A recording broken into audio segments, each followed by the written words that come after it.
ദീപങ്ങളുടെ ഉത്സവമല്ലേ ദീപാവലി. പക്ഷെ ഇന്ന് ദീപാവലി ഒന്നുമല്ല കേട്ടോ. വൃശ്ചിക മാസത്തിലെ തൃക്കാർത്തികയാണ്. നമ്മുടെ നാട്ടിലൊക്കെ ദീപാവലിയേക്കാൾ കൂടുതൽ ആഘോഷിക്കുന്നത് തൃക്കാർത്തികയാണ് കേട്ടോ. എൻ്റെ ഏരിയയിലൊക്കെ നിങ്ങൾ എങ്ങനെയാണെന്നൊന്ന് കമൻറ്റ് ചെയ്യണ്ടോ. ഇന്ന് എന്ന് പറയുമ്പോൾ നമ്മൾ ദേവിയുടെ പിറന്നാളായിട്ടാണ് കാണുന്നത്.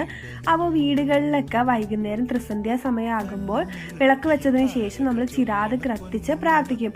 എല്ലാ വർഷവും എൻ്റെ വീട്ടിൽ ചെയ്യുന്ന പോലെ തന്നെ ഇത്തവണ ഞാനും അച്ഛനും അമ്മയും അച്ചാമ്മയും കൂടെയും കൂടിയിട്ട് നമ്മൾ ദീപം കൊളുത്തുവാണ്. വീടിനകത്ത് നിലവിളക്ക് കൊളുത്തിയിട്ട് അതിലെ ദീപം വാങ്ങിച്ചിട്ട് പിന്നീടാണ് നമ്മൾ പുറത്തേക്ക് ദീപം കൊളുത്തി തുടങ്ങുന്നത്.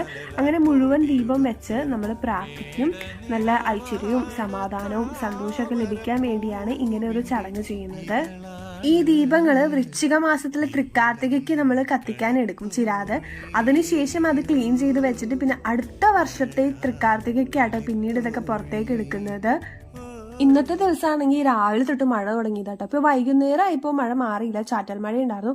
അപ്പം നമ്മൾ വീടിന്റെ വരാന്തേക്കടെ സൈഡിലൂടെയൊക്കെ മാത്രമേ വെച്ചുള്ളൂ, മുറ്റത്തേക്ക് വെച്ചില്ല.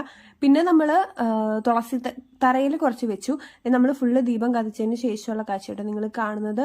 തുളസി തറയിലും വെച്ചു. പിന്നെ നമുക്ക് മേളിൽ ചെറിയൊരു വർക്ക്ഷോപ്പ് ഉണ്ട്, അവിടെയും കുറച്ച് ദീപങ്ങൾ കത്തിച്ചു വെച്ചു, അച്ഛനും ഞാനും കൂടെയും കൂടിയിട്ട്. അപ്പോൾ ഇത്രയേ ഉള്ളൂ വീഡിയോ ഇഷ്ടപ്പെട്ട് കഴിഞ്ഞാൽ എല്ലാവരും നമ്മുടെ ചാനലൊന്ന് സബ്സ്ക്രൈബ് ചെയ്ത് സപ്പോർട്ട് ചെയ്യാം കേട്ടോ.